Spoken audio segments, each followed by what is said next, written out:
और maximum seat जीतना है और सामाजिक न्याय कैसे मजबूत हो इसके लिए लड़ाई लड़ना है। देश में जो तानाशाह है उनके खिलाफ में हम लोगों को लड़ाई लड़ना है। हम मानते हैं कि ये जो हम लड़ाई लड़ रहे हैं वो आज़ादी की लड़ाई लड़ रहे हैं। एक समय में हमारे पूर्वज ने जिस तरीके से अंग्रेज को मार के हैं, उनको हर गरीब का, हर युवा का समस्या को दूर करना है। उन्होंने कहा था कि हर साल हम 2 करोड़ युवा को रोजगार देंगे, नौकरी देंगे। कहाँ है वो नौकरी? जितने भी हमारे प्राइवेट सरकारी संस्था था उस सब को बेचकर प्राइवेट कर दिया जा रहा है। तो इसकी लड़ाई हमें है कि बाप दादा का संपत्ति बेचकर फुटानी नहीं चलता है। नमस्कार, नेक्स्ट 9 न्यूज देख रहे हैं आप। मैं हूं आपके साथ प्रांशी राठौर। बिहार में जिस तरह से लोकसभा चुनाव को मद्देनजर रखते हुए एनडीए खेमे में सीटों का बंटवारा हुआ, उस सीटों के बंटवारे को देखते हुए कई ऐसे दिग्गज नेता हैं जो दरकिनार होते हुए नजर आए हैं। इस लिस्ट में नाम शामिल है विकासशील इंसान पार्टी के राष्ट्रीय अध्यक्ष मुकेश सहनी का। मुकेश सहनी जो अब बिहार के पूर्व उप मुख्यमंत्री तेजस्वी यादव का हाथ थाम चुके हैं। तेजस्वी यादव के साथ जाने के बाद महागठबंधन में विकासशील इंसान पार्टी के शामिल हो जाने के बाद से मुकेश सहनी के अब सुर पूरी तरीके से बदल चुके हैं। बीते कल वह ये कहते हुए नजर आए थे कि पीएम मोदी से उन्हें कोई भी ऐतराज नहीं है, कोई भी नाराजगी नहीं है। वह सिर्फ और सिर्फ इसी बात से नाराज हैं कि जो मांग वह कर रहे थे वो मांगे पूरी क्यों नहीं की गई। लेकिन दूसरी ही तरफ देखा यह भी जा रहा है कि अब मुकेश सहनी के सुर जो है वो पूरी तरीके से बदल चुके हैं। अब वह देश के प्रधानमंत्री का नाम लेकर अपनी बात रखते हुए नजर आ रहे हैं, अपनी नाराजगी को जाहिर कर रहे हैं। जानकारी दे दें कि आज पीएम मोदी बिहार के नवादा पहुंचे और यहां पर उन्होंने हुंकार भरी जनसभा को संबोधित किया। अपने प्रत्याशी को वह समर्थन देने के लिए पहुंचे, वोट की अपील करते हुए नजर आए। और ऐसे में देखा गया है कि न सिर्फ तेजस्वी यादव ने अपनी बात रखी बल्कि मुकेश सहनी भी अपनी नाराजगी को जाहिर करते हुए नजर आए। सुनिए जरा कि मुकेश सहनी क्या कुछ कहते हुए नजर आए। तो आप लोगों को क्या कहेंगे? वही एक ही बात है कि मैक्सिमम बिहार में हम लोगों को चुनाव जीतना है सीट। इसके लिए लगातार बाय रोड या बाय हेलीकॉप्टर हम लोग प्रचार में लगे हुए हैं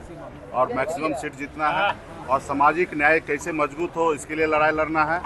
देश में जो तानाशाह है उनके खिलाफ में हम लोगों को लड़ाई लड़ना है। हम मानते हैं कि ये जो हम लड़ाई लड़ रहे हैं वो आज़ादी की लड़ाई लड़ रहे हैं।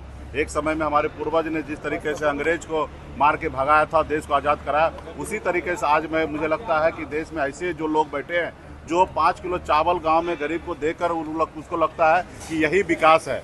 तो मुझे लगता है कि ऐसे शक्ति से लड़ाई लड़ना है, जो ऐसी शक्ति जो देश के संविधान को नहीं मानते हैं, बने हुए मुख्यमंत्री को जेल में डाल दे रहे हैं, बहुत सारे पॉलिटिकल पार्टी को ख़त्म कर दिया जा रहा है। आज देखिए कि किस तरीके से चुनाव का समय है और कांग्रेस पार्टी का बैंक अकाउंट को सीज कर दिया गया है। अब बताइए कि लोकतंत्र में 20% लोग उनको वोट करते हैं, इतनी बड़ी पार्टी है और वो पार्टी को किस तरीके से परेशान किया जा रहा है और इसी तरीके से सारे लोगों को कर रहे हैं। आज जो हम लड़ाई लड़ रहे हैं, आरक्षण की मांग कर रहे थे, उन्होंने देखा कि पूरे बिहार में निषाद समाज जो है लाखों करोड़ों की संख्या में हाथ में गंगा जल लेकर संकल्प लिया।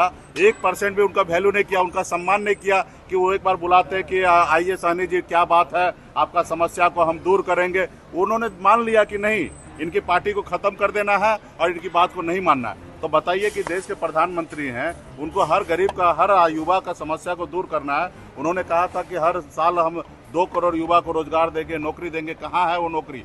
जितने भी हमारे प्राइवेट सरकारी संस्था था उस सब को बेचकर प्राइवेट कर दिया जा रहा है। तो इसकी लड़ाई हमें है कि बाप दादा का संपत्ति बेचकर फुटानी नहीं चलता है। अपने कम दम पे कमाइए और फिर जो करना है वो कीजिए।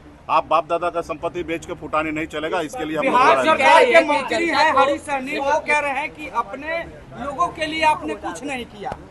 ठीक है, देखिए वो हमारे समाज का भाई है, बेटा है और आप सबको पता है कि निषाद क्रांति जो हमने लाया, वो जो मशाल जलाया, उसी का देना है हरीश सहनी जी। हम टिकट बांटते हैं, वो टिकट मांगते हैं, तो यही फर्क है।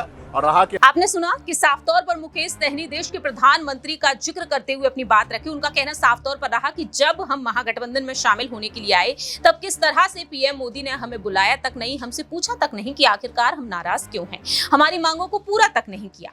मालूम हो कि मुकेश सहनी महागठबंधन का जो हिस्सा बने हैं, राजद कोटे से 3 सीटें उन्हें दी जा चुकी हैं। अब देखना यही होगा कि वाकई में मुकेश सहनी की पार्टी इन तीनों ही सीटों पर जीत हासिल कर पाएगी। जानकारी दे दें कि गोपालगंज है, मोतीझरा है और वहीं झंझारपुर जो सीट है जो मुकेश सहनी की पार्टी को दी गई है। अब देखते हैं कि आने वाले दिनों में मुकेश सहनी वाकई में इन तीनों ही सीटों पर जीत दिला पाएंगे राजद को या नहीं। फिलहाल इस खास रिपोर्ट में इतना ही। बाकी की तमाम अपडेट्स के लिए देखते रहिए नेक्स्ट 9 न्यूज।